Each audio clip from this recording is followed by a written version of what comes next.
Newtonian মেকানিক্সের one of the most important লসগুলোর মধ্যে সবচেয়ে অন্যতম হচ্ছে কনজারভেশন অফ মোমেন্টাম। কিন্তু আনফর্চুনেটলি এই ব্যাপারটাকেই স্টুডেন্টরা খুব বেশি মিসআন্ডারস্টুড করে, রাইট? এর ইউজ কেস, কোন কোন কন্ডিশন দিয়ে আমরা এর ফর্মুলাগুলো ইউজ করতে পারবো, এই সব জিনিসে অনেক দ্বিধাদ্বন্দ্বে আমরা ভুগি। তো আজকে এই আন্ডারস্ট্যান্ডিং অফ মোমেন্টামের যে ক্লাসটা আছে, এখানে আমরা একদম ভেরি বেসিক এর একদম ডেরিভেশন থেকে শুরু করে অ্যাপ্লিকেশন পর্যন্ত সব কিছু বোঝার চেষ্টা করব। তো চলো আমরা শুরু করি একদম বেসিক ডেফিনেশন থেকে শুরু করে। আমরা ক্লাস 9-10-এ সবাই ফোর্সের একটা খুবই জনপ্রিয় ফর্মুলা পড়ি। সেটা কি ছিল? সেটা ছিল F equal to M into এ।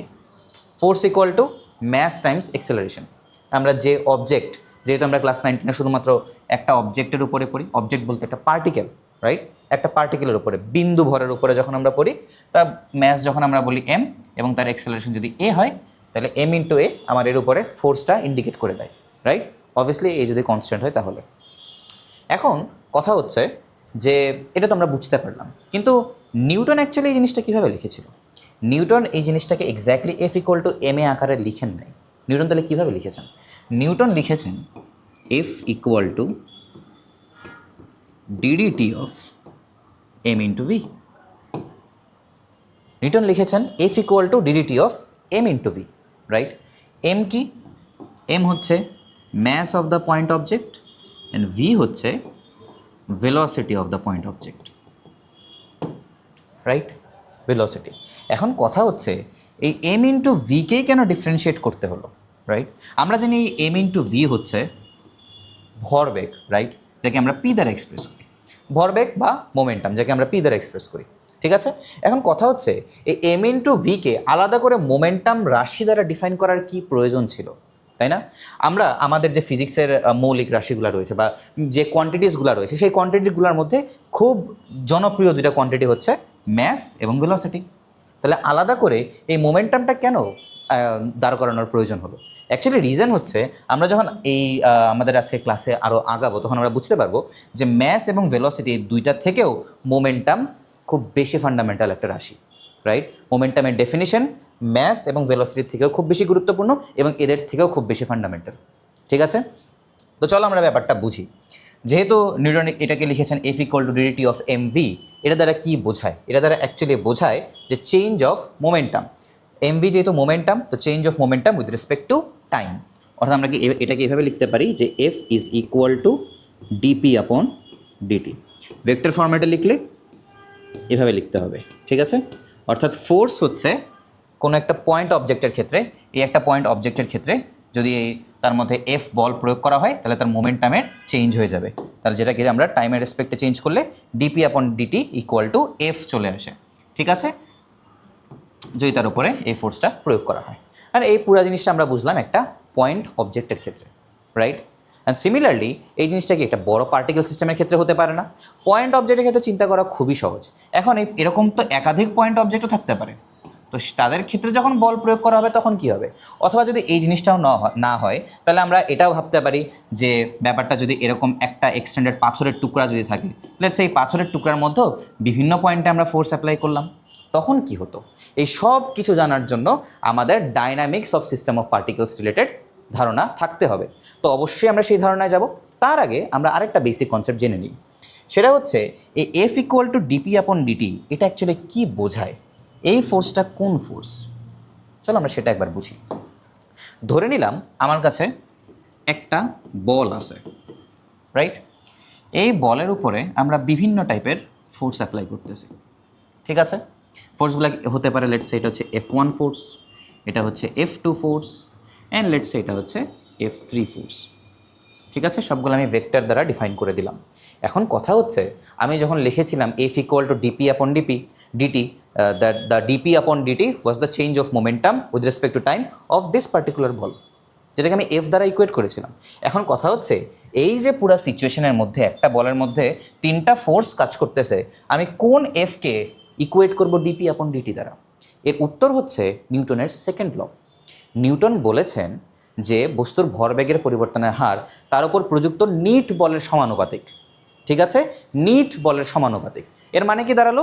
এর মানে দাঁড়াচ্ছে এই যে তিনটা ফোর্স একসাথে কাজ করতেছে, এই তিনটা ফোর্সের ভেক্টর সামেশন ডেফিনেটলি আমাকে একটা রেজাল্টেন্ট ফোর্স দিবে, একটা নিট বল দিবে। সেই নিট বলটাকে লেটস সাপোজ আমি এভাবে ডিফাইন করলাম, ধরে নিলাম এটা হচ্ছে রেজাল্টেন্ট ফোর্স। ঠিক আছে, এটা হচ্ছে রেজাল্টেন্ট ফোর্স। এই F1, F2 অ্যান্ড F3 তিনটা ভেক্টরের সামেশন হচ্ছে এদিকে FR, অর্থাৎ রেজাল্টেন্ট ফোর্স।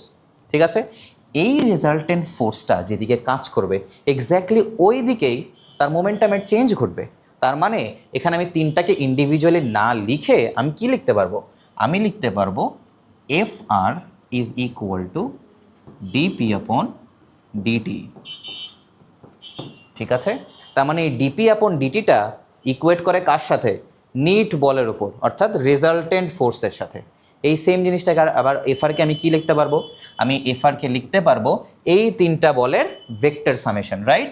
এই তিনটা বলের ভেক্টর সামেশন।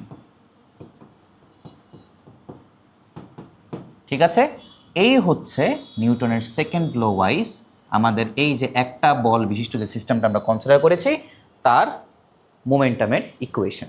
ঠিক আছে, তো চলো এই কনসেপ্টটাকে ইউজ করে আমরা সিস্টেম অফ পার্টিকেলস এর ডাইনামিক্স আলোচনা করব। ঠিক আছে, তো এখন আমাদের টপিক হচ্ছে dynamics of a system of particles. What do I mean by a system of particles? আমরা একটু আগে পড়েছিলাম একটা বলের ক্ষেত্রে, যেখানে আমার সিস্টেমে জাস্ট ইন্ডিভিজুয়ালি একটা বল ছিল, তার মধ্যে এফ বল প্রয়োগ করার কারণে আমি এফকে ইকুয়েট করেছি কার সাথে? ডিপি আপন ডিটির সাথে, অর্থাৎ মোমেন্টামের চেঞ্জের সাথে। এখন যদি আমার কাছে একাধিক বল থাকতো অথবা একটা এক্সটেন্ডেড অবজেক্ট থাকতো, একটা বড় পাথরের টুকরা থাকতো, সেক্ষেত্রে তার বিভিন্ন পয়েন্টে ফোর্স প্রয়োগ করার কারণে তার ট্রান্সলেশন বিভিন্ন রকম হতো। অথবা অনেকগুলা যখন আমি লেটসে আমি একটা এক্সাম্পল দিই। ঠিক আছে, তো ধরে নিলাম আমার কাছে একটা সিম্পল এক্সাম্পল আছে। সেই এক্সাম্পলটা কী হতে পারে? তোমরা নিশ্চয়ই সবাই পুল খেলেছো, অথবা ফোনের মধ্যে 8 বল পুল গেমটা সবাই খেলেছে, খুবই পপুলার একটা গেম ছিল। ঠিক আছে, 8 বল পুল আর ক্ল্যাশ অফ ক্ল্যান্স সবাই একসাথেই খেলতো, এখনও অনেকে খেলে। তো চিন্তা করো এই 8 বল পুলের যে বোর্ডটা, সেই বোর্ডটা হচ্ছে আমার বোর্ডের মধ্যে ব্যবহৃত যে বলসগুলো, সেটা হচ্ছে আমাদের সিস্টেম হবে। তো এই বলগুলোর একটা স্পেশাল নাম আছে, তোমরা জানো কি না? সেই বলগুলোর নাম হচ্ছে বিলিয়ার্ড বলস।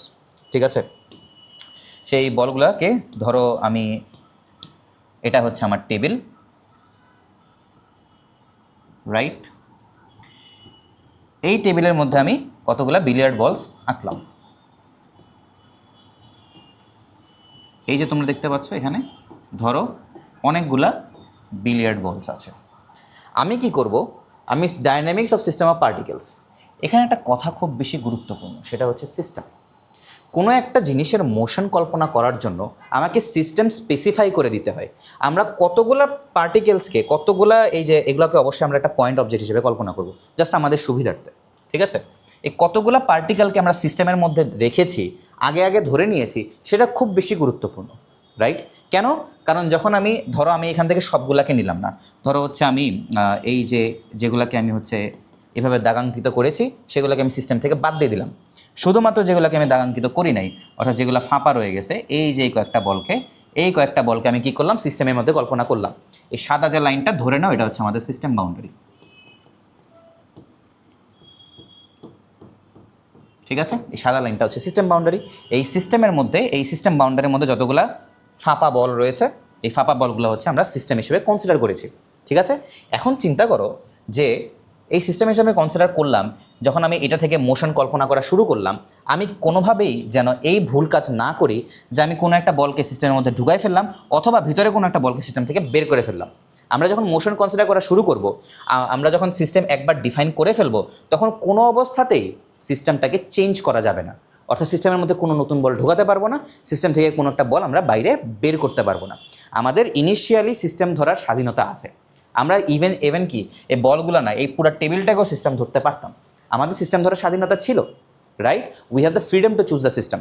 কিন্তু একবার চুজ করে ফেলার পরে সেটাকে আর চেঞ্জ করতে পারবো না। আমরা এটা রিলেটেডই এর মোশন যেটা আছে, এর ডাইনামিক্স যেটা আছে, সেটা ডিসকাস করে যাব। যদি আমরা এই কাজের মধ্যে কখনো ভুল করি, তাহলে সেটা অবশ্যই কী হবে? আমাদেরকে রং ক্যালকুলেশন দিবে, রাইট? সেটা খুবই গুরুত্বপূর্ণ।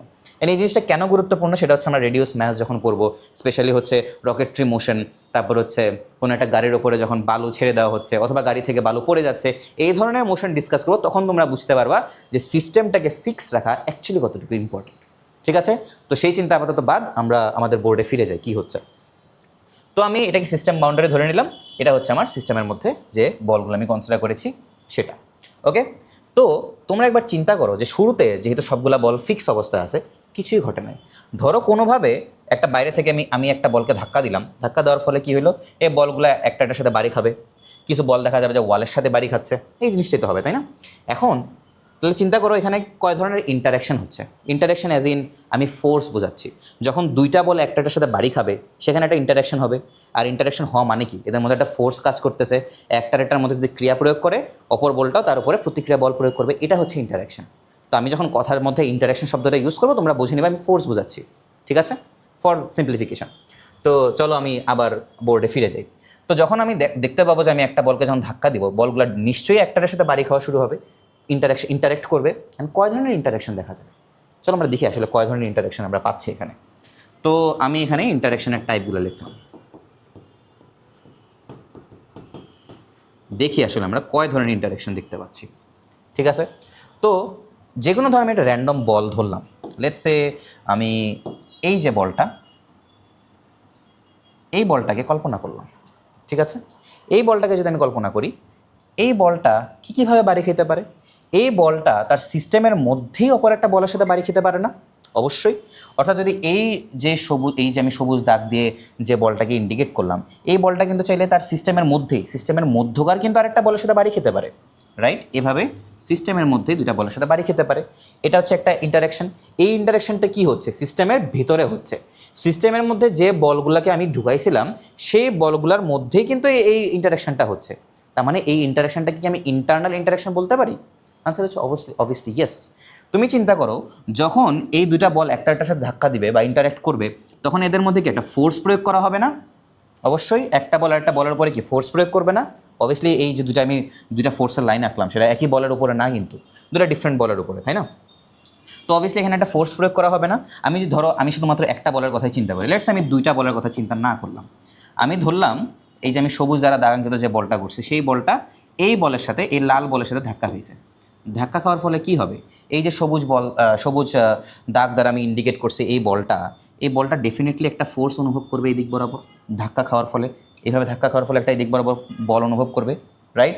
অ্যান্ড এই যে ইন্টারাকশনটা বা এই যে ফোর্সটা সেটা কিন্তু তার সিস্টেমের অন্তর্ভুক্ত একটা বলের সাথে ধাক্কা খাওয়ার ফলেই হয়েছে। তার মানে এই যে ফোর্সটাকে সেটাকে আমি তার ইন্টারনাল ফোর্স বলতে পারবো? আনসার হচ্ছে ইয়েস। কেন? কারণ সে যে বলের সাথে ধাক্কা খাইছে সে বলটা কিন্তু তার ইন্টারনাল সিস্টেমের মধ্যে অন্তর্ভুক্ত একটা বল, রাইট? তো সিস্টেমের অংশীদার কোনো একটা অবজেক্টের সাথে যখন সে ধাক্কা খাইছে সেটা তার ইন্টারনাল ইন্টারাকশন ছিল, অর্থাৎ সে ফোর্সটাও কিন্তু ইন্টারনাল ফোর্স। তো আমি দেখতে পেলাম আমার ইন্টারাকশনের মধ্যে একটা ইন্টারাকশন ছিল আমার ইন্টারনাল ইন্টারাকশন, ঠিক আছে। এবারে চল আমি আরেকটা কেস দেখি, আরেকটা ইন্টারাকশন কী হতে পারে বা অন্য কোনো রকম ইন্টারাকশন আদৌ থাকতে পারে কিনা।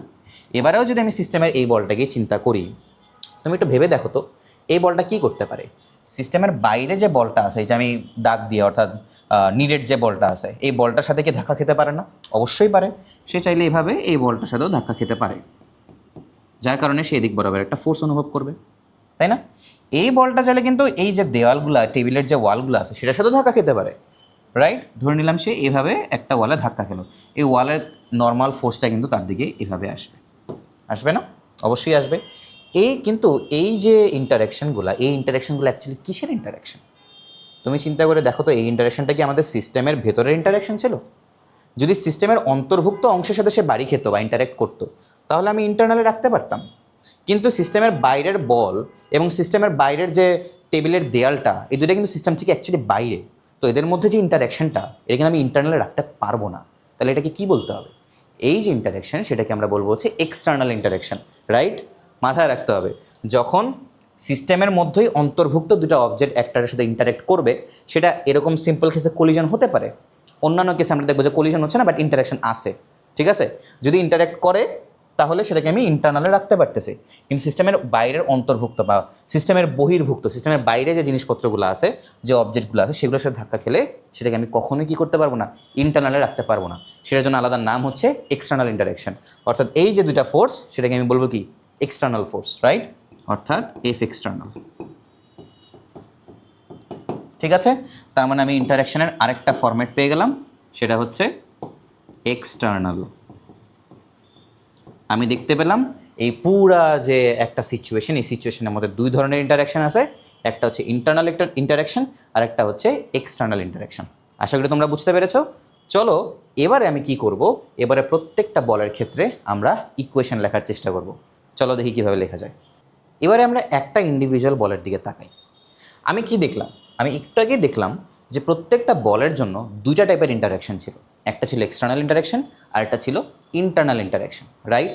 এই ইন্টারাকশন অ্যাকচুয়ালি কী বোঝায়, তার উপরে অ্যাপ্লাইড ফোর্সগুলা, তার মানে হচ্ছে একটা বলের উপরে দুই ধরনের ফোর্স প্রয়োগ হচ্ছে, একটা হচ্ছে ইন্টারনাল ফোর্স আর একটা হচ্ছে এক্সটার্নাল ফোর্স, রাইট? তাই আমি যদি প্রত্যেকটা বলের ইন্ডিভিজুয়ালি প্রত্যেকটা বলের মোমেন্টাম চেঞ্জ ক্যালকুলেট করতে চাইতাম, তাহলে আমাকে কী করতে হতো? আমরা একদম শুরুতেই পড়েছি যে তার কোনো একটা অবজেক্টের মোমেন্টামের চেঞ্জ তার উপরে নিট বলের সমানুপাতিক হয়, রাইট? নিট বলের সমানুপাতিক হয়। এখন তার উপরে দুই ধরনের ইন্টারাকশন ছিল, একটা হচ্ছে ইন্টারনাল ইন্টারাকশন আর একটা ছিল এক্সটার্নাল ইন্টারাকশন, রাইট? এখন আমি ধরে নিলাম এই যে বলটা, এই বলটা হচ্ছে 1 নাম্বার বল, এটা হতে পারে 2 নাম্বার, সিস্টেমের অন্তর্ভুক্ত, অবভিয়াসলি সিস্টেম থেকে আমরা বেরোতে পারবো না। এটা হচ্ছে 3 নাম্বার, 4 নাম্বার, 5 নাম্বার, এরকম করে ধরে নাও এখানে n নাম্বার অফ বল আছে, রাইট? তো যে কোনো 1 নাম্বার ধরলাম, একটা নাম্বার যে বল, ওই বলের যে মোমেন্টামের চেঞ্জ সেটা আমি কি লিখতে পারবো?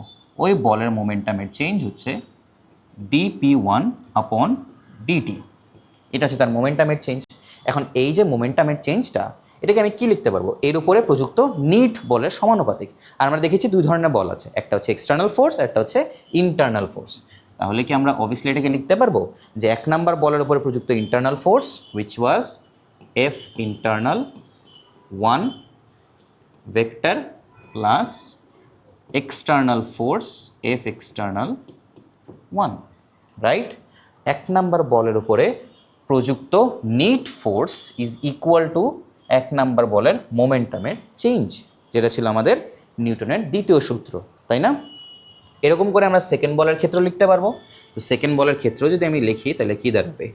F internal of the second ball plus F external of the second ball is equal to change of momentum of the second ball.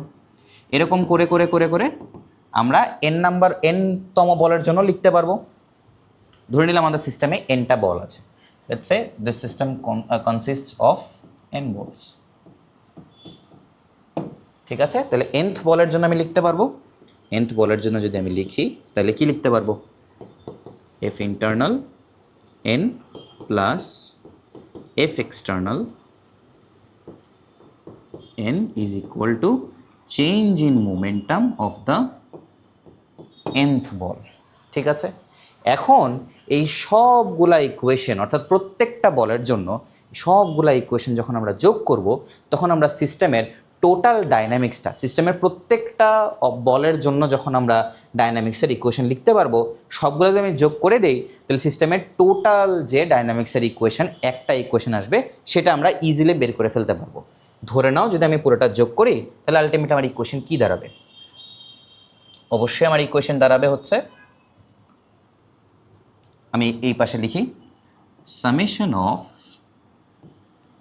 F internal of আইটা কতটুকু হবে? আই হবে 1 থেকে n পর্যন্ত, তাই না?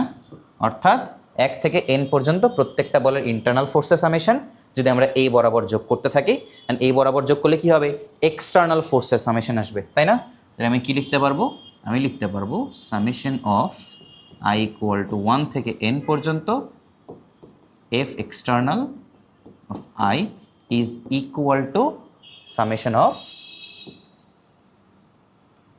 d pi divided by dt where I is equal to 1 থেকে n পর্যন্ত। এই হচ্ছে আমাদের টোটাল যে সিস্টেমটা আছে তার ডাইনামিক্সের ইকুয়েশন, ঠিক আছে? এখন চলো দেখি ইন্ডিভিজুয়াল এই সামেশনের ব্যাপারগুলো আমাদের কি বলে।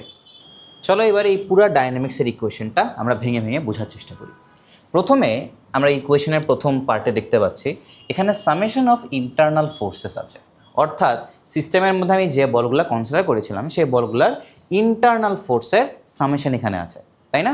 এখন চিন্তা করো তো ইন্টারনাল ফোর্সের সামেশন বলতে অ্যাকচুয়ালি কী বোঝায়। ধরে নিলাম আমরা সিস্টেমের মধ্যে যে কোনো দুইটা বল একটার সাথে বাড়ি খেয়ে ইন্টারেক্ট করেছে, সেটা তো ছিল ইন্টারনাল ইন্টারাকশন, তাই না? তো সে বলগুলো অ্যাকচুয়ালি দেখতে কেমন হবে? এই ধরে নাও সিস্টেমের মধ্যে অন্তর্ভুক্ত দুটি বল, ধরে নিলাম এটা হচ্ছে সেকেন্ড বল, এটা হচ্ছে ফার্স্ট বল। সেকেন্ড বলটা ফার্স্ট বলের উপরে একটা ফোর্স অ্যাপ্লাই করবে, একটা ইন্টারেক্টিং ফোর্স অ্যাপ্লাই করবে। এই যে ইন্টারেক্টিং ফোর্সটা, সেটাকে যদি আমি ফার্স্ট বলের ইন্টারেকশন ফোর্স বলি, তাহলে কি আমি ভুল বলবো? উত্তর হচ্ছে না, সেটা অবশ্যই প্রথম বলের উপরে প্রযুক্ত ইন্টারনাল ফোর্স বা ইন্টারনাল ইন্টারাকশন। সিমিলারলি নিউটনের তৃতীয় সূত্র অনুসারে আমরা জানি অবশ্যই প্রথম বলটাও সমান এবং বিপরীত বল, এই সেকেন্ড সমান এবং বিপরীত ফোর্স এই সেকেন্ড বলটার উপরে অ্যাপ্লাই করবে, যেটা এক্স্যাক্টলি এই দিক বরাবর যাবে। এই যে ইন্টারাকশনটা, এটাকে কি আমি সেকেন্ড বলের উপরে প্রযুক্ত ইন্টারনাল ইন্টারাকশন বলতে পারি? আনসার হচ্ছে হ্যাঁ। কেন? কারণ এই যে বলটা, এই এক নাম্বার বল দ্বারা প্রয়োগকৃত যে ফোর্সটা, সেটা অবশ্যই সেকেন্ড বলের উপরে প্রযুক্ত এবং এটা ইন্টারনাল ইন্টারাকশন। তার মানে আমি এটাকে লিখতে পারি কি internal interaction of the second ball, right? আমরা কি জানি যে এই যে F internal of the second ball is equal to negative F internal of the first ball. নিউটনের তৃতীয় সূত্র অনুসারে প্রত্যেক বলের সমান এবং বিপরীত প্রতিক্রিয়া আছে। যদি এই এফ ইন্টারনাল ওয়ানের বিপরীত প্রতিক্রিয়া এই এফ ইন্টারনাল টু হয়, তার মানে F internal two definitely F internal ওয়ানের বিপরীত প্রতিক্রিয়া হবে, যেটা negative of F internal one হবে। এখন ধরে নাও যদি এই দুইটা বলের ইন্টারনাল এনার্জি আমি যোগ করতাম, আলটিমেটলি এখানে পুরা সিস্টেমের ইন্টারনাল এনার্জি না, সরি, ইন্টারনাল ফোর্স যোগ করা হচ্ছে। তো যদি আমি দুইটা বলের ইন্টারনাল ফোর্স যোগ করতাম, ইন্টারনাল অ্যাপ্লাইড ফোর্স যদি আমি যোগ করতাম, আমি আলটিমেটলি কী পেতাম? এইটা আর এটা যদি আমি যোগ করতাম, আমার ভ্যালু কী আসতো? 0 আসতো না, তাই না? আমরা দেখতে পাচ্ছি এখানে প্রত্যেকটা বলের ইন্টারাকশন যদি তার সিস্টেমের অন্তর্ভুক্ত বলের সাথে হয়, সেখানে অবশ্যই সমান এবং বিপরীত প্রতিক্রিয়া আসবে, অর্থাৎ এটা একটা পেয়ারে আসবে। আর এই প্রত্যেকটা পেয়ার যখন আমি সাম আপ করবো, আমার রেজাল্ট কিন্তু 0 আসতেছে, তাই না? তার মানে কি হচ্ছে? তার মানে এটা দাঁড়াচ্ছে যে summation of total F internal of the total system will become 0, right? আশা করি তোমরা বুঝতে পেরেছো। এখানে আমরা দেখতে পাচ্ছি যে ইন্টারনাল ইন্টারাকশনগুলো একটা পেয়ারে পেয়ারে হচ্ছে এবং এই পেয়ারে F internal one equal to F internal two হলে এই F internal two definitely F internal ওয়ানের নেগেটিভ হবে, তাই না? এবং সমান হবে, বিপরীত দিকে হবে এবং মানে সমান হবে, যাদের সামেশন করলে আমি আলটিমেটলি 0 পাবো। তার মানে সবগুলা পেয়ারের যে ইন্টারনাল ফোর্সের সামেশন সেটাও 0 হবে, যেটা আলটিমেটলি এই সিস্টেমে টোটাল ইন্টারনাল ফোর্সের সামেশনটা 0 করে দিচ্ছে, রাইট? তার মানে আমি যদি এবার লিখি, আমার কি দাঁড়াচ্ছে? আমার দাঁড়াচ্ছে যে summation of F internal I, where I is equal to 1 থেকে n, এর ভ্যালু হয়ে যাবে 0। তার মানে আমরা কি বুঝতে পারলাম? আমরা বুঝতে পারলাম যে আমাদের এইটা ইকুয়েশনে আর লিখারই প্রয়োজন নেই, রাইট? তার মানে আমি কি দেখতে পাচ্ছি? আমি দেখতে পাচ্ছি যে আমার এক্সটার্নাল ফোর্সের যে সামেশন, সেটাই শুধুমাত্র মোমেন্টামের চেঞ্জের জন্য দায়ী। কেন? কারণ ইন্টারনাল ফোর্সের সামেশন তো 0 হয়ে গেছে, তাই না? তার মানে কোনো একটা সিস্টেমের ডাইনামিক্স অফ সিস্টেম অফ পার্টিকেলসের ক্ষেত্রে অবশ্যই আমরা একাধিক পার্টিকেলকে সিস্টেমে ধরি। এখানে অবশ্যই আমরা যেটাকে সিস্টেমে ধরেছি সেটাকে আমি তো বের করে দিতে পারবো না, তাই না? আমার সিস্টেমটা ফিক্সড রাখতে হবে। আর এই ফিক্স সিস্টেমের ইন্টারনাল যে ইন্টারাকশন, সেটা কখনোই পুরো সিস্টেমের মোমেন্টাম চেঞ্জের জন্য দায়ী নয়। অর্থাৎ যদি এখানে অন্য কোনো বল না থাকতো, যদি টেবিলটাও যদি না থাকতো, শুধুমাত্র আমি সিস্টেমের মধ্যে যে বলগুলো আছে সেগুলাই যদি কথা চিন্তা করতাম, শুধুমাত্র সেগুলোর এক্সিস্টেন্স থাকতো এবং তাদের মধ্যে যদি ইন্টারাকশন হতে থাকতো, তাহলে কখনোই এই পুরা সিস্টেমের মোমেন্টাম চেঞ্জ হতো না। Total momentum would have been constant এবং টোটাল মোমেন্টামের চেঞ্জ, অর্থাৎ এটার যে চেঞ্জ সেটা 0 থাকতো। কিন্তু যখন এক্সটার্নাল ইন্টারাকশন চলে আসে, অর্থাৎ এক্সটার্নাল ফোর্স চলে আসে, ওই উক্ত এক্সটার্নাল ফোর্সটাই কেবলমাত্র পুরা সিস্টেমের মোমেন্টাম চেঞ্জের জন্য দায়ী, রাইট? আমরা কি বুঝতে পারলাম? আমরা বুঝতে পারলাম, যদি একদম জেনারেলাইজ করে বলি, তাহলে আমরা বুঝতে পারলাম যে কোনো একটা সিস্টেমের মধ্যে মোমেন্টাম চেঞ্জ করতে হলে কেবলমাত্র এক্সটার্নাল ফোর্স প্রয়োগ করেই আমরা মোমেন্টাম চেঞ্জ করতে পারবো। ইন্টারনাল ইন্টারাকশন কখনোই মোমেন্টাম চেঞ্জ করতে পারে না, যেটা একদম সিম্পল এক্সাম্পল হিসেবে আমরা এটা দেখতে পেলাম। ঠিক আছে, তো চলো এই পুরো ব্যাপারটাকে আমরা আরেকবার জেনারেলাইজ করে দেখি। এই যে তোমরা বোর্ডে যে ফর্মুলাটা দেখতে পাচ্ছ, এই ফর্মুলাটাই হচ্ছে আলটিমেটলি মোমেন্টাম কনজারভেশন যে লটা আছে সেই লয়ের একদম বেসিক কন্ডিশন, রাইট? অর্থাৎ আমরা দেখতে পাচ্ছি যে কোনো একটা সিস্টেমের মোমেন্টামের যে চেঞ্জটা, সেটা পুরোটাই ডিপেন্ড করে তার উপরে যে পরিমাণ এক্সটার্নাল ফোর্স দেওয়া হয়েছে, রাইট? কখনোই ইন্টারনাল ফোর্সের উপরে ডিপেন্ড করে না। এই কনসেপ্ট থেকেই আমরা সেন্টার অফ ম্যাসের একটা কনসেপ্টে আসি। অবশ্যই আমরা আজকে সেন্টার অফ ম্যাস নিয়ে আলোচনায় যাব না, আজকে আমাদের টার্গেট হচ্ছে মোমেন্টাম কনজারভেশনের যে লটা সেটা বুঝতে পারা। তো চলো এখান থেকে দেখি অ্যাকচুয়ালি মোমেন্টাম কনজার্ভ কখন হয়। মোমেন্টাম কনজার্ভ এই শব্দটার অর্থ হচ্ছে মোমেন্টাম সংরক্ষিত থাকতে হবে, রাইট? মোমেন্টাম সংরক্ষিত থাকতে হবে, অর্থাৎ মোমেন্টাম চেঞ্জ হওয়া যাবে না। অর্থাৎ আমরা এখানে দেখতে পাচ্ছি যে শুধুমাত্র এক্সটার্নাল ফোর্স প্রয়োগ করলেই সিস্টেমের মোমেন্টাম চেঞ্জ হচ্ছে। যদি এক্সটার্নাল ফোর্সটা জিরো হয়ে যেত তাহলে কিন্তু সিস্টেমের মোমেন্টাম চেঞ্জ হতো না। তার মানে আমরা এখান থেকে পুরোটা বুঝতে পারলাম যে যখন কোনো একটা সিস্টেমের মধ্যে এক্সটার্নাল ফোর্স থাকবে না, কেবলমাত্র তখনই আমরা মোমেন্টাম কনজারভেশন লটা ইউজ করতে পারবো। কেন? কারণ এক্সটার্নাল ফোর্সের ভ্যালু জিরো হলেই আলটিমেটলি মোমেন্টামের চেঞ্জটা জিরো হয়ে যাবে, রাইট? এখান থেকে আমরা খুব বড় একটা বিষয় শিখতে পারলাম, সেটা হচ্ছে নিউটনের যে মোমেন্টাম কনজারভেশনের লটা আছে, মেকানিক্সের খুবই গুরুত্বপূর্ণ একটা ল, কনজারভেশন অফ লিনিয়ার মোমেন্টাম।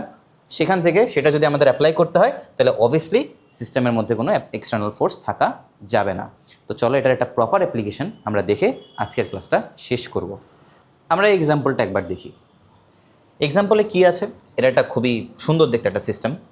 ধরে নাও এটা হচ্ছে একটা ক্যানন, রাইট? একটা বন্দুকের মতো, যেটা থিটা কোণের টিল্টেড অবস্থায় আছে, এবং এই বন্দুক থেকে যখন এখানে কোনো সিস্টেমের মধ্যে এখানে ভিতরে নিশ্চয়ই একটা ব্যারেল সিস্টেম আছে, বারুদে যখন ব্যারেল সিস্টেম হবে, বারুদে যখন ক্লিক করবে তখন ধরলাম এই গানের যে ব্যারেলটা, এই ব্যারেলটা থেকে এই যে বলটা সেটা v0 ভেলোসিটিতে বাইরে বেরোয় যাবে। আমাদের কোয়েশ্চেন হচ্ছে এই যখন বলটা বাইরে বেরোয় যাবে, পুরা বন্দুকের যে সিস্টেমটা বল ব্যতীত, ডেফিনেটলি বলটা তখন এখান থেকে সরে বাইরে চলে আসছে, এই পুরা সিস্টেমটা বল ব্যতীত তখন কি করবে বা কোন দিকে মুভ করবে সেটা বের করা, রাইট? তো চলো আমরা চিন্তা করি যে অ্যাকচুয়ালি ব্যাপারটা কী হচ্ছে। তুমি ধরো যখন এই বলটা বের হয়ে আসবে, লেট সাপোজ এই বলটা যখন বের হয়ে আসলো, বের হয়ে আসার পরে ধরলাম সে এখানে আছে, ঠিক আছে? যখন সে এখানে আছে এর মধ্যে অ্যাপ্লাইড ফোর্সেস কী কী আছে? তুমি চিন্তা করো তো কী কী অ্যাপ্লাইড ফোর্স থাকতে পারে। আমরা যদি দেখি এর মধ্যে অ্যাপ্লাইড ফোর্স থাকবে হচ্ছে নিচের দিকে একটা, তার ওজন যদি এম হয়, ভর যদি এম হয় তাহলে তার ওজন হচ্ছে mg, তাই না? তুমি আমাকে বলো তো তার এক্স অ্যাক্সিস বরাবর কি কোনো ফোর্স কাজ করতেছে? আনসার হচ্ছে না, তার এক্স অ্যাক্সিস বরাবর কোনো প্রকার ফোর্স কাজ করতেছে না। যদি ভেতরটা ফ্রিকশনলেস হয়, ধরলাম এই যে ব্যারেলের যে প্রস্থের যে অংশগুলো সেগুলোর মধ্যে কোনো ফ্রিকশন নাই, একদম স্মুথ একটা প্লেন, যে কারণে ইজিলি এই গুলিটা যেটা আছে সেটা বের হয়ে গেছে v0 ভেলোসিটিতে, সে v0 ভেলোসিটিতে বের হয়ে গিয়েছে। এই v0 ভেলোসিটির দুইটা কম্পোনেন্ট থাকবে, যেহেতু এটা এই কোণটা থেটা, ডেফিনেটলি এটাও থেটা। দুটো কম্পোনেন্ট কী হবে? একটা হচ্ছে এদিকে v0 cos থেটা, আরেকটা হবে উপরের দিকে যেটাকে আমরা বলবো হচ্ছে v0 sin থেটা, ঠিক আছে? তুমি এবার চিন্তা করো তো এই সিস্টেমের মধ্যে কী কী ফোর্স আছে। আমি যদি এর ভিতরে তাকাই, আমি যেটা বললাম ভিতরটা ফ্রিকশনলেস ছিল, তার মানে শুধুমাত্র কি এই পুরো সিস্টেমের নিচের দিকে তার mg পরিমাণ বল কাজ করতেছে, এবং এই যে এটা যে ফ্লোরে রাখা হয়েছে সেই ফ্লোর এক্স্যাক্টলি অপোজিটে নর্মাল একটা রিয়েকশান দিচ্ছে। এই নর্মাল ডিরেকশন এবং mg ইকুয়াল হয়ে যাওয়ার কারণে সে ভার্টিক্যাল ডিরেকশনে মুভ করে না। কিন্তু আমি তো বলেছি এই যে ফ্লোরটা সেটাও ধরে নাও ফ্রিকশন নাই। যদি ফ্রিকশন না থাকে, এই বলটা যদি ওইদিকে চলে যায়, আমরা আমাদের কমন সেন্স ইউজ করে, আমরা এখনও ম্যাথমেটিক্যালে আসি নেই, আমরা আমাদের কমন সেন্স ইউজ করে বলতে পারি যে এই যে পুরা সিস্টেমটা সেটা এদিকে একটা ভেলোসিটি ধরে নিলাম সে v নিয়ে চলাচল করবে, তাই না? এখন যদি পুরো সিস্টেমটা যেহেতু নিউটনিয়ান যে মেকানিক্স ইউজ করে আমরা তার ফোর্সেসগুলো অলরেডি এঁকে ফেলেছি, এখন চলো দেখি পুরো সিস্টেমে কোথায় ফোর্সেস আছে এবং কোথায় নাই। আমি যদি ওয়াই অ্যাক্সিস বরাবর ভার্টিক্যাল ডিরেকশনে দেখি তাহলে আমি কি দেখতে পাচ্ছি? পুরো সিস্টেমের মধ্যে এখানে mg n যদি এরা সমান হয় ক্যান্সেল আউট হয়ে যাচ্ছে, এখানে কোনো ফোর্স নাই। কিন্তু এই বলটার ক্ষেত্রে কিন্তু নিচের দিকে mg ফোর্স আছে, এই mg ফোর্স কিন্তু আমরা কোথাও কাটতে পারি নাই। অর্থাৎ ওয়াই অ্যাক্সিসে আমরা দেখতে পাচ্ছি তার মধ্যে এক্সটার্নাল ফোর্স mgর অবস্থান আছে। ওয়াই অ্যাক্সিসে যেহেতু এক্সটার্নাল ফোর্স mgর অবস্থান আছে, আমরা কখনোই বলতে পারবো না যে ওয়াই অ্যাক্সিসে মোমেন্টাম কনজার্ভ করা যাবে। কেন? কারণ ওয়াই অ্যাক্সিসে অলরেডি এক্সটার্নাল একটা ফোর্স চলে আসছে। ওয়াই অ্যাক্সিসের মোশন যদি আমাদের বের করতে তো আমাদের ইম্পালস ইকুয়েশন বের করতে হবে, সেটা আমরা পরবর্তীতে শিখব। এক্সটার্নাল ফোর্সের প্রেজেন্স ওয়াই অ্যাক্সিসে থাকার কারণে আমরা এখানে মোমেন্টাম কনজার্ভ করতে পারবো না। কিন্তু যদি আমি এক্স অ্যাক্সিসে আসি, এক্স অ্যাক্সিসে দেখতে পাচ্ছি এই বরাবর v0 cos θ আছে, এই যে বলটার ভেলোসিটি v0 cos θ, ঠিক আছে? এদিক বরাবর কি কোনো ফোর্সের প্রেজেন্স আছে? বাতাসের ঘর্ষণ যদি না থাকতো, বাতাস থাকলে হয়তো থাকতে পারতো, কিন্তু আমি ধরে নিলাম এখানে কোনো নো এয়ার রেজিস্ট্যান্স এবং নো ফ্রিকশন। ফ্রিকশন এবং এয়ার রেজিস্ট্যান্স না থাকার কারণে এখানে এক্স অ্যাক্সিস বরাবর কোনো ফোর্স নাই। যদি এয়ার রেজিস্ট্যান্স থাকতো তাহলে এখান বরাবর এই বলটা একটা এক্সটার্নাল ফোর্স পেত। যদি ফ্রিকশন থাকতো তাহলে এই যে সিস্টেমটা সেটা ফ্লোরের সাথে ফ্রিকশন হওয়ার কারণে একটা এক্সটার্নাল ফোর্স পেত। কিন্তু এখানে যদি আমি দুইটা কন্ডিশন আলাদা করে ডিফাইন করে দিয়েছি, আমি বলতে পারবো কি এখানে এক্স অ্যাক্সিস বরাবর কোনো প্রকার ফোর্সই কাজ করছে না। যেহেতু কোনো প্রকার ফোর্স কাজ করছে না, আমি ইজিলি বলতে পারবো যে এখানে আমি এই এক্স অ্যাক্সিস বরাবর মোমেন্টাম কনজারভেশন করতে পারবো, রাইট? তো আমি যদি এক্স অ্যাক্সিস বরাবর মোমেন্টাম কনজার্ভ করি, আমি তাহলে কী দেখতে পাবো? চলো আমরা দেখার চেষ্টা করি। ধরে নিলাম এই যে ভি নট কস থিটাটা আমরা এখানে ইউজ করেছি, সেটা হচ্ছে এই পুরো সিস্টেমটা যখন স্থির ছিল, স্থির থাকা অবস্থায় এই সিস্টেমের রেসপেক্টে V naught cos theta applied হয়েছিল। কিন্তু যখন এটা পুরোটা মুভ করতেছে, রাইট, পুরোটা যখন মুভ করতেছে, আমরা গ্রাউন্ডের রেসপেক্টে অর্থাৎ ইনার্শিয়াল ফ্রেমের রেসপেক্টে এই পুরো সিস্টেমের দিকে তাকাচ্ছি। এই ভি নট কস থিটা আমরা ডিফাইন করেছিলাম এটার রেসপেক্টে যখন এটা স্থির ছিল, কিন্তু যখন আমি গ্রাউন্ডের রেসপেক্টে দেখবো তখন আমি দেখতে পাচ্ছি কি ভি নট কস থিটা কিন্তু গ্রাউন্ডের রেসপেক্টে ছিল না, রাইট? তাহলে এখন যদি আমি গ্রাউন্ডের রেসপেক্টে বের করার চেষ্টা করি, আমরা রিলেটিভ মোশনের কনসেপ্ট অনুযায়ী ইজিলি বলতে পারবো যে এটার অ্যাকচুয়াল ভেলোসিটি ইনার্শিয়াল ফ্রেম গ্রাউন্ডের রেসপেক্টে দাঁড়াবে হচ্ছে এটা, তাই না? তার মানে আমি কি বলতে পারবো, আমার মোমেন্টাম কনজার্ভ হবে, অর্থাৎ ঘটনার আগের মোমেন্টাম ইকুয়াল টু ঘটনার পরের মোমেন্টাম, অর্থাৎ মোমেন্টাম অফ দ্য সিস্টেম। এখানে সিস্টেম কিন্তু এই পুরাটাই, অর্থাৎ এই বন্দুক প্লাস এই বলটা আমরা কিন্তু কখনো একে আলাদা করে দিতে পারবো না, রাইট? তার মানে momentum at x direction of system initially equal to momentum of x direction of system finally, right? Initially যেহেতু পুরো সিস্টেমটা স্থির অবস্থায় ছিল, আমি এটাকে ইকুয়েট করতে পারি 0 দ্বারা। ফাইনালি পুরো কিন্তু স্থির অবস্থায় নাই, বলের ভেলোসিটি এটা আর পুরো বন্দুকের ভেলোসিটি এদিক বরাবর এটা, ঠিক আছে? কিন্তু এটা কিন্তু যেহেতু সিস্টেমে ছিল, তার মানে কি দুইটাকে আমি একসাথে এখানে লিখতে হবে, রাইট? তা বলেরটা যদি আমি লিখি তাহলে আমার দাঁড়াচ্ছে হচ্ছে M into V naught cos theta minus V, right, plus এর মোমেন্টাম। এখন যেহেতু এর ভেলোসিটিটা বিপরীত দিকে আছে, এদিককে আমি পজিটিভ ধরলে এটাকে নেগেটিভ দিকে ধরতে হবে না, তাহলে আমি কী লিখবো? Minus M into V. এই যে ইকুয়েশন, এই ইকুয়েশন থেকে ইজিলি আমরা ভি এর ভ্যালু বের করে ফেলতে পারবো, ঠিক আছে? তো হোপফুলি পুরো জিনিসটা তোমরা বুঝতে পেরেছো, এবং এই জিনিসটা অ্যাকচুয়ালি কীভাবে কাজ করে সেটা মোমেন্টামের মাধ্যমে তোমরা বুঝতে পেরেছো। এখন মোমেন্টাম ইউজ করাটা কেন গুরুত্বপূর্ণ, বা আমরা মোমেন্টামের কনসেপ্টটা কেন ইউজ করি? আমরা তো শুধুমাত্র নিউটনের মেকানিক্সের ফোর্সের কনসেপ্ট ইউজ করলেও পারতাম। কেন আমি পুরাটাকে সিস্টেম হিসেবে ধরবো? কেন আমি একটাকে সিস্টেম হিসেবে ধরলাম না? আমি তো এটাকেও ধরতে পারতাম, আমি তো শুধুমাত্র এটাকেও ধরতে পারতাম। ধরলে কি হতো সেই ব্যাপারটা চলো আমরা ক্লিয়ার করি। এবারে মনে করো যে শুধুমাত্র এই বন্দুকটা হচ্ছে আমাদের সিস্টেম, অর্থাৎ এই বলটা সিস্টেমের মধ্যে নাই, শুধুমাত্র বন্দুকটা হচ্ছে সিস্টেম, ঠিক আছে? তো বন্দুকটা যেহেতু সিস্টেম, বন্দুকের মধ্যে কী কী ফোর্স কাজ করতেছে? ওয়াই ডিরেকশনে এমজি আর এন ফোর্স কাজ করতেছে, এটা আমরা দেখলাম, ঠিক আছে? অ্যান্ড এক্স ডিরেকশনে কী কী ফোর্স কাজ করতেছে? এক্স ডিরেকশনে কোনো ফোর্স কাজ করতেছে সেটা আমরা কীভাবে বুঝবো? তুমি চিন্তা করো, যখন এই বন্দুকের ব্যারেল থেকে, এই যে এটা যদি ব্যারেল হয়, বন্দুকের ব্যারেল থেকে যখন স্প্রিংয়ের কারণে গুলিটা বের হয়ে যাচ্ছে, এদিক বরাবর বের হয়ে যাচ্ছে, সেটা কেন বের হচ্ছে? ডেফিনেটলি স্প্রিংটাকে তাকে ধাক্কা দিচ্ছে কোনোভাবে। স্প্রিংটা আগে হয়তো স্প্রিংটা সংকুচিত অবস্থায় ছিল, তারপর স্প্রিংটা ছেড়ে দেওয়ার কারণে স্প্রিংয়ের ধাক্কার কারণে গুলিটা বের হয়ে গেছে। স্প্রিং যখন একে এফ বলে ধাক্কা দেয়, স্প্রিং যদি একে এফ বলে ধাক্কা দেয়, ডেফিনেটলি এই যে বলটায় বন্দুকটাকেও নেগেটিভ এফ বলে ধাক্কা দেয়, বিপরীত ডিরেকশনে নিউটনের থার্ড ল অনুযায়ী, তাই না? নেগেটিভ এফ বলে ধাক্কা দেয়, রাইট? এই নেগেটিভ এফ বলে ধাক্কা দেওয়ার কারণে, অর্থাৎ এই পুরা সিস্টেমের মধ্যে একটা বল আসার কারণে, পুরা সিস্টেম বলতে আমি কাকে বোঝাচ্ছি? শুধুমাত্র এই বন্দুককে। এই বন্দুকের মধ্যে একটা বল আসার কারণে কিন্তু বন্দুকের মোমেন্টাম চেঞ্জ হয়েছে। বন্দুক আগে স্থির ছিল, স্থির থেকে এখন ভি ভেলোসিটি গেইন করেছে, তাই না? তার মানে আমি শুধুমাত্র যদি বন্দুকের উপর অ্যাপ্লাইড ফোর্স দ্বারা, ফোর্সের হিসাবটা মাথায় রেখে যদি এর ইকুয়েশনটা লেখার চেষ্টা করি, তাহলে কি দাঁড়াবে? তাহলে আমি বন্দুকের ক্ষেত্রে লিখতে পারবো, বন্দুকের আগের যে মোমেন্টাম সেটা ছিল 0, প্লাস বন্দুকের পরের মোমেন্টাম কত ছিল? M into V. কার দ্বারা হয়েছে এটা? এটার জন্য এটা কি নেগেটিভ এফ ফোর্স, তাই না? আমি এটাকে নেগেটিভ লিখতে হবে, আমি যদি নেগেটিভ লিখি, নেগেটিভ এফ ফোর্স যদি খুবই সামান্য সময় টি এর জন্য হয়, তাহলে আমি লিখতে পারবো ইন্টিগ্রেশন অফ 0 to t, যেটা আমাকে দিবে হচ্ছে m ইন্টু ভি, রাইট? আমি কি বোঝাতে পারলাম? এই m into V negative direction বিধায় আমি এটাকে নেগেটিভ সাইন দ্বারা ডিফাইন করে দিলাম। আশা করি তোমরা বুঝতে পেরেছো। এইবারে চিন্তা করো তো এবার কি করা যায়। আমরা এই বন্দুকের ক্ষেত্রে সিস্টেমটাকে আমরা অলরেডি ডিফাইন করে ফেলেছি। বন্দুকের ক্ষেত্রে আমরা ফোর্স দেখেছি, ফোর্সের কারণে ইন্টিগ্রেট করে তার মোমেন্টামের চেঞ্জেস আমরা অলরেডি এনেছি। এবারে যদি বন্দুকটাকে ধরা শেষ, এবারে যদি আমি শুধুমাত্র ইন্ডিভিজুয়াল বলটাকে কল্পনা করতাম, আমি দেখতে পাচ্ছি আমি অলরেডি বলটাকে যদি সিস্টেম হিসেবে কল্পনা করতাম তাহলে কি হতো। আমি বলের উপরে এফ ফোর্স অলরেডি অ্যাপ্লাই করে ফেলেছি, রাইট? বলেরও কিন্তু শুরুতে কি ছিল, শুরুতে মোমেন্টাম 0 ছিল, কারণ বল এখানে স্থির অবস্থায় আছে।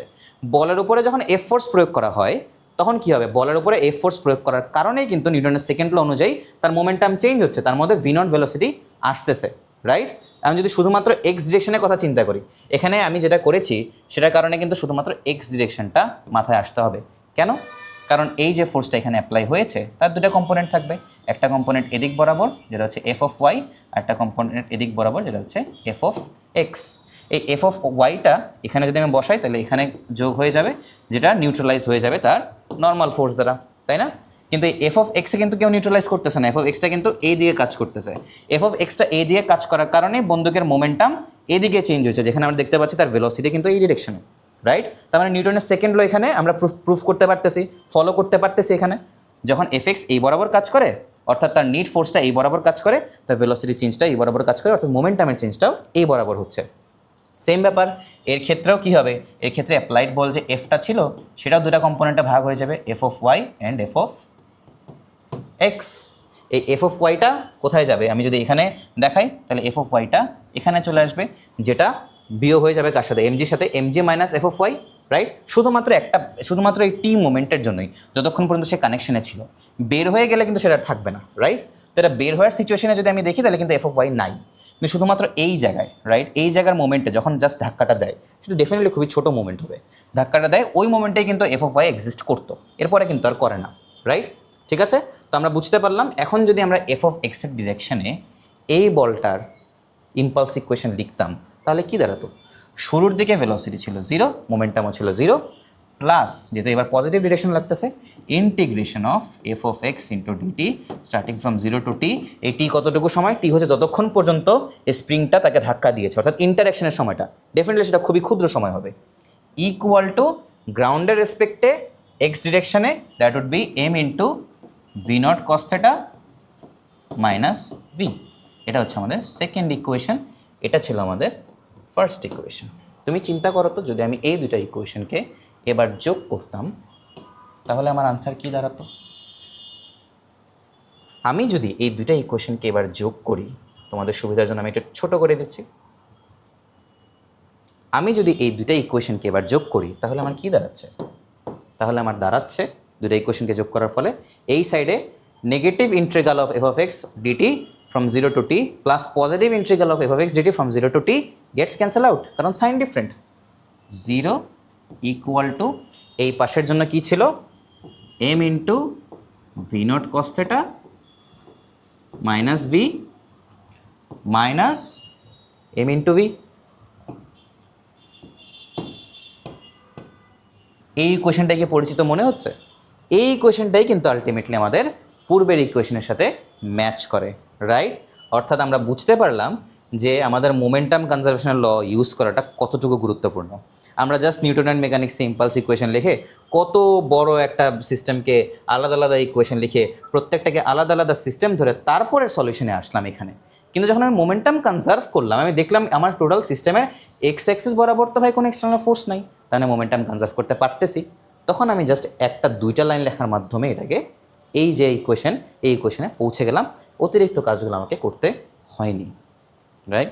তো আশা করি তোমরা এই পুরা মোমেন্টামের কনসেপ্ট আজকে খুব ভালোভাবে বুঝতে পেরেছো।